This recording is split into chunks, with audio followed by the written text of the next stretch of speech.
Yeah, I mean that's just the reality of the situation. And I mean, uh, obviously the injuries, and one of them we'll talk about later in the show. Obviously, for as much chatter that there was about Nika Mule and her role last year, and she would have ideally played more of a factor this season, and now you don't get that with the injury she suffered playing. I think it was her first game. I went and reread Christian's story from that when we posted about it. Um, The about that. pain, the It's pain. first game. First game, she was killing with Besiktas. I also Ugh, will say though that with Nika, like we talked about this last season, not knowing what would happen, but last season, I remember the three of us had conversations like, okay, there are some games where she should probably be getting in because who yeah, knows what next season is going to look like, yeah. and it would be nice for her to have some experience. Well, that's what we're looking at now, and it's yeah, it's just interesting. Well, and then um, talking about the bench before we move over to speaking about Gabby Williams. Um, Rowan and I talked about this a little bit yesterday. I was looking at rosters because I was thinking about it. I was like, because of you know Seattle, as Christian mentioned, the inability to bring in free agents, whether that is a big name starter or a bench player to fill out your reserves. I was like, is Seattle going to have two rookies on their roster for the second time over the last half decade or so? Because if you think about it, I go back to like when we started. CSS started getting credentialed with the Storm. So it was last year. They didn't have any rookies. I think that was 2023. I mean, the last few years have been rough outside of Jordan Horston, obviously, has been I think the crown jewel of the last what, since COVID? Really? Right? Nika's hurt, and so it's very limited sample size. You can't judge a player off that. And then since it's kind of been a lot of hit and miss and players that are now overseas, I think there's one player that's Lorella Kubaj. I think we talked about last yesterday wrote with Atlanta. So I didn't even We had a realize lot that. of fun looking through the 2020, was that 2021? I Yeah, think I went all the way, 2021 yeah, draft, and we were 2021, going through each person. and I Like, was Man, y'all like, were in the weeds yesterday. we really Jesus. were. yes. I was looking at Alyssa Cunane. I think Rowan said Alyssa Cunane just signed with Yep. Golden State. I was like, Mhm. wow, I didn't know that. Like we looked at Arena Perez, I think was a training camp contract, not drafted, because I looked at that. Like I love Dulce Menjiadu because of her rebounding ability and because she was a fun story. Mhm. She gets cut. So like, I don't know. I think like with the four picks this year they have, we might see two rookies on this. Maybe I don't know. I don't know. We'll get to there when the draft comes. We'll talk. Oh, before I talk about Gabby, we did get contract numbers on NECA because Christian mentioned NECA, right? 1 year deal, 195,000. So put into perspective, I just said Alicia Clark, 185,000. NECA Aguma can't. Okay, just so you know that. Um, Again, this is all Richard Cohen on Twitter. I believe Richard's on Blue Sky as well, but her hoop stats, again, great tool to use. It's about 20,000 below regular max, so slight discount to help, fill out this roster. Um, Can I add in something real quick? yeah. Okay, so there were a lot of Storm fans last season that were very adamant, very upset that Jade Melbourne got cut. Mm, Basically, wasn't traded. They didn't even really get anything for her return. Those fans were right. Hate to say it, because a lot of them were kind of very, when I say very upset, there were, there's some expletives used occasionally, yes. sparingly. I understand the anger now, especially considering the team needs a point guard, especially behind Skylar. Um, the guard rotation right now is pretty thin. Um, and you would assume that going into the draft that Olivia Mouse is going to be the replacement to Jewel as far as the position, not exactly the production. But are we really going to count on a rookie to kind of hold the starting spot down and be that productive? Mhm. It could happen. I'm not gonna say it's not, but yeah, Jay Melbourne would definitely help right now.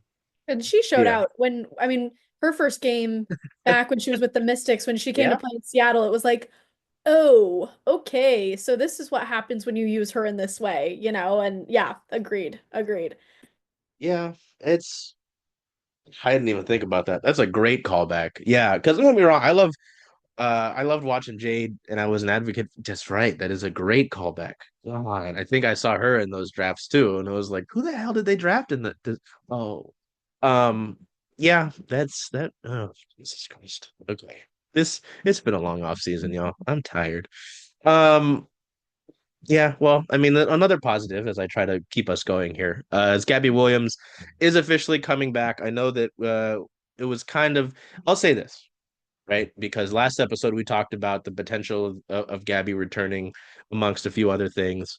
And there was doubt. I think it was never a surefire thing that Gabby Williams was going to return like throughout the offseason. It wasn't okay, she's coming back for sure. Let's plan otherwise. Like the core was interesting for a lot of reasons.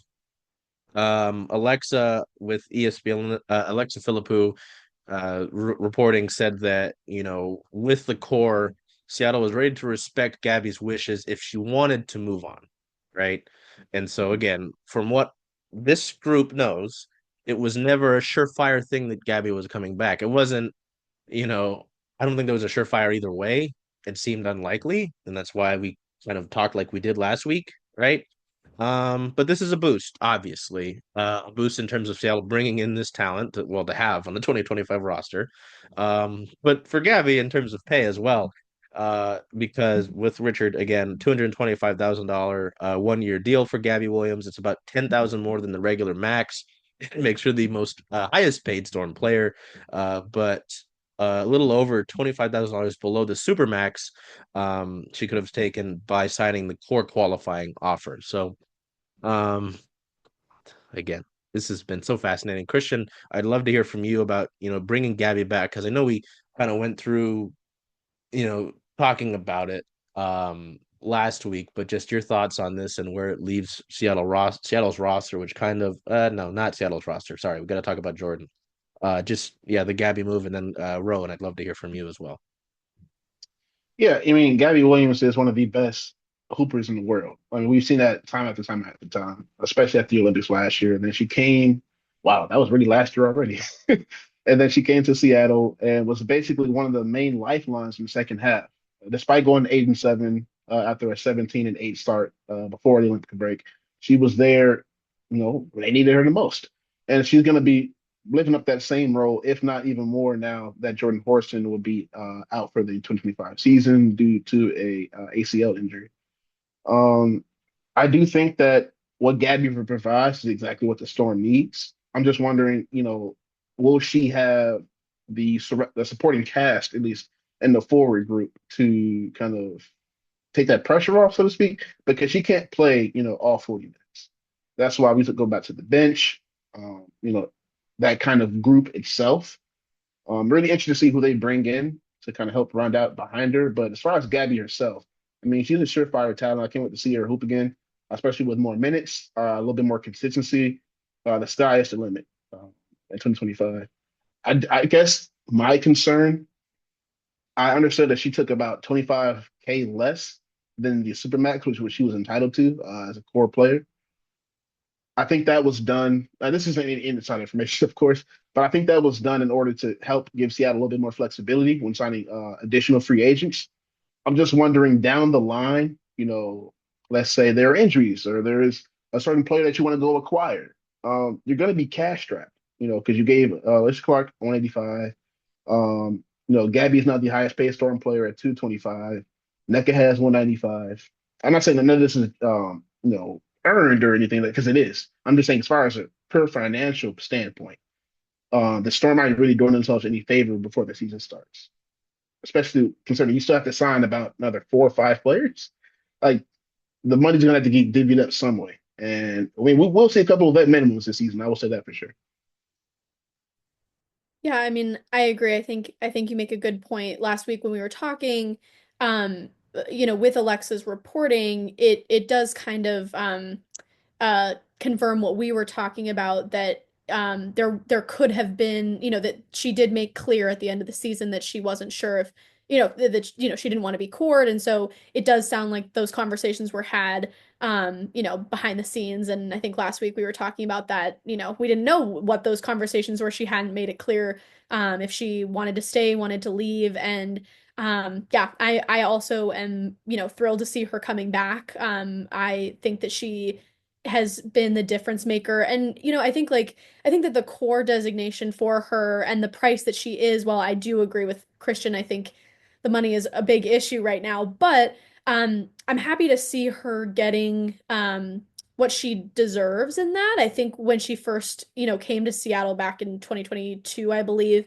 wasn't a lot of hype around her, and she's really proved herself here. And I think, again, become another fan favorite. I think she's just been so great in every area in the box score for Seattle and defensively especially. I just saw someone repost that one clip of her, that one that they put in slow motion jumping up. Yep, you know which one I'm talking about. Just things like that that just, again, made the difference for the Storm. And I think that it is interesting looking at the money. You think about these teams that have been in championship contention. Let's just say the past 3 years. These, the super teams of Vegas and New York, just to name two. I mean, all of their players took significant pay cuts to be able to assemble a roster of that caliber. And of course, with any team, a championship is the goal. But at this point, like you were mentioning, Christian, I mean, Vegas has a stacked bench already. And what we're looking at right now is, no bench. And like, I'm sorry, I can't put it any other way. And it's like, I think that unfortunately in this league, where of course they get paid a lot less than, in the male equivalent of this league, it's frustrating to, have to take a pay cut to be able to assemble a team, that is in championship contention. But I think that we're looking, according to her hoop stats, they have $356,000 more of cap room. And if you want to sign a really strong, bench play, free agent that comes off the bench, like Tiffany Mitchell, like a Cheyenne Parker Tyus, I mean, you're really running low on money there. And I don't know. I think that it might be another year where some rookies make the roster because you have free agents that you might spend some money on, but then you need more bodies, and those bodies are probably going to have to be people on rookie contracts. So anyway, really happy to see Gabby back. Glad that she was able, that the Storm gave her the option to make the decision to stay or go. And that it seemed like that, they were working well together. And excited for that, but interested to see who the supporting cast is going to be. That's really my main focus at the moment. When you said no bench, were you thinking of that green guy from Despicable Me? Is that Despicable Me? What is that? It's like a meme of like a green guy. He's like a big head. Oh, He's like no, pouting, and it's like no something. You can like put a word at the end of it. It's interesting. Nope, Oh, that's yeah. not that's what I thought, but What I was movie is thinking that? of Megamind. And it's is normally the meme is no and I'm then gonna it's the look that B up. word. Yeah, that's what I'm thinking about. And Yeah, that's what I was Okay, like, no okay. bench. Yeah, That's that what I was was not on thinking. purpose, but I'll yeah. pretend it was. I'll pretend. Despicable Me. What the hell is wrong with me? Despicable Me. They're all cartoons at this point. I don't know. Yeah, I mean, the like you make that point, and it's funny to keep talking about Vegas's bench, right? Because specifically after going back to Alicia Clark, specifically after the Alicia Clark signing, Vegas fans were kind of in our mentions like, can we talk about the Vegas Exodus and they have no bench? And then now I'm like, God damn, I mean, like that is they interesting to think about though. Like, yes, those I'm gonna call them super teams. I know that this is a controversial word, but these super teams, these bench players took a pay cut, but it is interesting to see that in the long run, sometimes that's not worth it because you see Sydney Colson, who has nothing but good things to Ah, say about Vegas, but then she goes to Indiana because she gets more money. Like those things are important in the long run. And so, it's a trade-off. oh for sure. And I mean, it's always interesting to see how some of these GMs are able to retool, right? Like Vegas could if Vegas didn't have, the executive they did, what position would they be in? You know, Christian, did you want to add to some Rowan said or yeah. As far as the money part, there are certain vets that left their teams, like Tip Hayes. She was gonna make maybe under 100,000, I think. it wasn't the vet minimum, but she's gonna be making under 100K. And she went to, Golden State, and they were offering her $200,000. That's a max deal, pretty much, And at this stage of her career, she's already retired once. And she retired twice, I thought it was just once. So get that payday I while think it you was can, once. Yeah, it was just once. Like, get that payday while you can. But at the same time, if this is what's going to take to bring in high caliber reserve players, again, like as far as the money situation, there isn't that much of it to go around, and that's kind of the unfortunate part. But if there's anyone that I think that can get it done, I think Talisa can get it done. The Storm GM. Maybe we could bring Dulcie back. I wasn't really happy that she got cut. Considering I feel like she was a really good big. I mean, Joyner Holmes, she's still out there if she would like She's prefer to with come Dallas. back. Oh wait, she did sign with Dallas. Forgot about that. Wow. I know, I can't keep track at this point. It's getting I sparse mean, out there, though. it makes sense. She's from Dallas, so I mean, perfect And place for she your has that hometown team. relationship with Kurt Miller too. Yep, I forgot Oh, about that. yes. Yeah. Yeah. Mm. Yeah. We poor out here, man. Hey, Charles. Hey, Jen. Hey, were you going to watch the Seattle Storm away games this year?